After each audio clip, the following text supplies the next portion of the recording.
Welcome to Samba Samba. Enjoy the video. You will start by preparing the workspace and getting the exact tools you need. This speeds repair and prevents damage. Once powered down and battery removed, visually inspect the speaker mic area for dirt, corrosion, or a crushed cable. Make sure to use an anti-static mat and a magnetic tray for screws.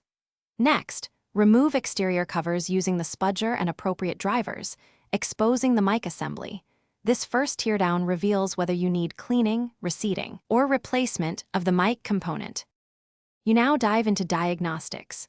Probe the mic leads with the multimeter to identify open circuits or unusual resistance, because continuity tells you if a cable or connection failed. Once you locate the suspect area, clean contacts and connector pads with 90% plus isopropyl alcohol and a soft brush. This removes corrosion that muffles audio. If the capsule is defective, carefully desolder or disconnect it, replace with the matching part, and verify pin orientation. Make sure to secure flex cables and confirm strain relief before reassembling. You finish by reassembling the device in the reverse order you disassembled it, ensuring screws are snug but not over-torqued and cables are not pinched. Once powered, run several real tests like a phone call, voice memo, and a frequency sweep to confirm clarity across ranges.